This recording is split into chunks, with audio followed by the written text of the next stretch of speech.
Hello, hello, hello. Kumusta, kumusta, kumusta? Heto, dito na naman kami bumalik sa HK. So, bakit ba kami bumalik dito? Kasi noong November at December dito din kami, di ba? So, ayan. Binilhan kami ng libreng ticket. Kaya kami andito ngayon. So, baliktad. Usually, nung andito kami nagtatrabaho, pag Holy Week, umuwi kami ng Pilipinas. So ngayon, dahil nasa Pilipinas kami, so binilhan kami ng ticket na babalik dito ng Hong Kong. So, di ba? Sino ba yung hindi niyan pupunta dahil libre ang ticket, libre ang bahay, libre din ang pagkain. Ang hindi lang libre, ang pang-shopping ni Inday. So, hindi na tayo mag-shopping, di ba? Pero, punta na lang tayo ng Disneyland. Kahit walang shopping, mag-aura-aura na lang tayo doon sa Disneyland. So, yun nga, almost 1 month kami ngayon dito na magbakasyon kuno. Bakasyon kuno lang. So, ayun. Okay, bakasyon. So, hoping na, ngayon, April, May, June, July, August. After a few months, maybe 5 months, babalik na naman kami dito. We'll see kung makabalik nga. Kung merong bibili ng ticket, so babalik talaga kami dito. Sorry. So ngayon dito kami sa room ni Tata. Nag-i-stay. Ang dami niyang gamit, Diyos ko. Hindi ko na ipapakita sa inyo kasi alam niyo na ito, pasilip ko lang sa. Ayan yung bed niya. So dyan kami dito kami dito kami nakahiga sa bed niya pag matutulog. 'Di ba?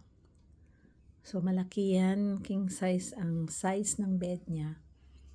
So okay lang kasi malaki. So ayan, nandito pa yung mga niya nung maliit siya. Yan yung mga laro-laruan niya. So ayan. Ano ba yan? So yun nga. 'Di ba?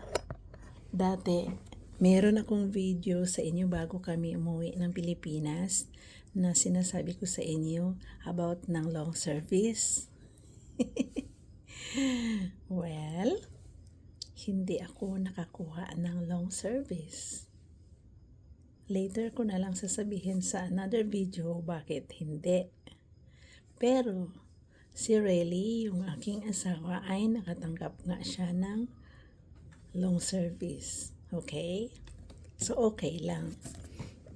Pero, hoping, baka soon din or sometime, it takes few months or maybe another year, baka makatanggap din tayo. So, titingnan natin kasi mahirap magbilang ng, sabi nila, mahirap magbilang ng, mahirap magbilang ng itlog na hindi pa napipisa. Ha? Mahirap daw magbilang ng itlog na hindi pa napipisa. Ganun ba yun? Mahirap magbilang ng sisiyo. Mahirap magbilang ng sisiyo na Habang hindi pa napipisa. habang hindi pa daw napipisa yung itlog. So, yun nga, di ba?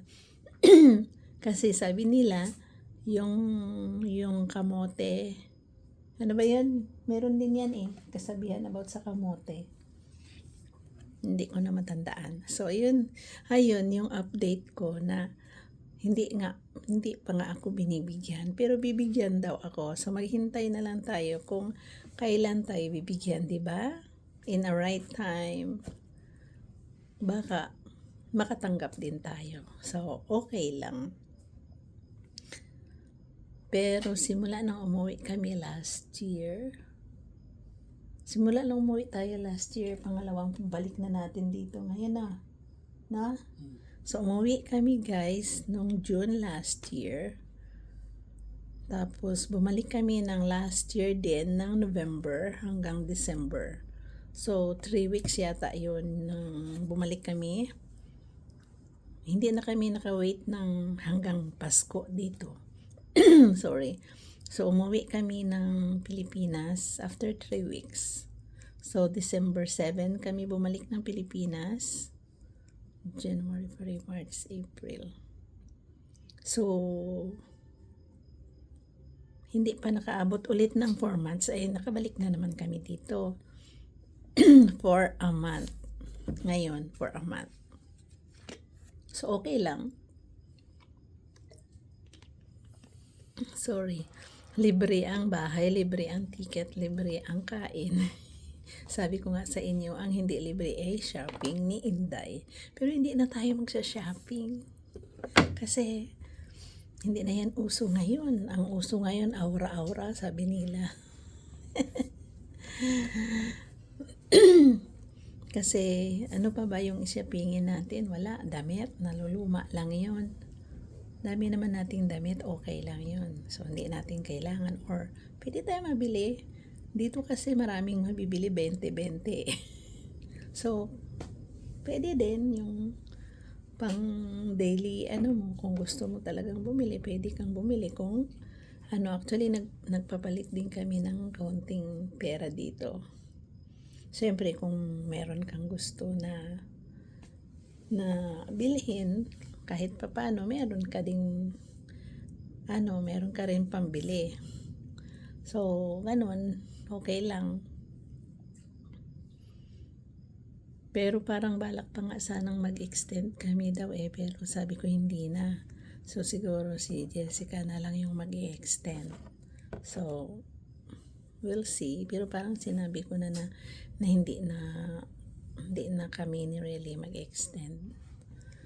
Kasi, ewan ko ba, siyempre kahit mahirap ang buhay dyan sa atin sa Pilipinas, pero masarap, di ba?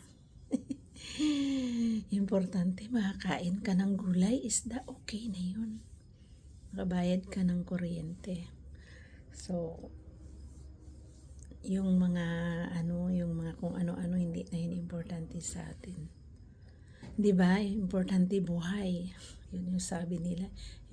Kung sa Bisaya pa, importante buhi. Sino ba yung Bisaya dyan? So, yun nga. For a week, medyo hindi pa kami masyadong naka-aura-aura, pero maybe next week, pwede na kami laging lumalabas din. Actually, lumalabas din kami paghapon. Maglakad-lakad or ano. Kaso lang, hindi naman talaga ako nag-video-video, lalo na yung sa FB ko. Parang pinalo yata ako doon ni Lolo M. So, hindi ako masyado doon dito na lang ako kay Lolo Whitey. Lagi akong nagla-live dito, pero okay lang, di ba? So, hayan, halayan yung aming update na bakit kami nandito.